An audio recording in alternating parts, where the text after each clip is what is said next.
Premium variantlarimizni hozir men sizlarga obzor qilib beraman deydigan bo'lsam, magazinimizda odamlar bor. Qizlarimizni qo'li Zaynat. Men sizlarga shunday ko'rinishini o'zini farqlab beraman hozir.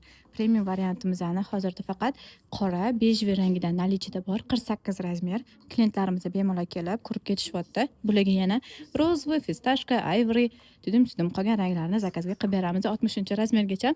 Lekin men sizga tavsiya qilaman, bu ko'ylak belvoli bo'lgani uchun faqatgina 52 uzoq 54 razmerga tavsiya qilaman. Bu ko'ylagimizda komfort variantidan qanaqa farqlari bor? Kurjivalari premium variantda 100% ruchnoy работада, pagoni bilan ishlangan, orqasi shlifda uzunroq, komfort variantida 100% kleyda ishlatilgan, orqasi shlifda oldi bilan baravar qilingan. Oldidagi tarafida kurjivalari sal kamroq ishlatiladi va pagoni ham bo'lmaydi. Bu $50. Bunimiz esa $120dan premium variantlarimiz. Premiumning ro'moli bo'ladi, komfortning ro'moli bo'lmaydi. 1-iyungacha bu $50 da yana narxi oshadi.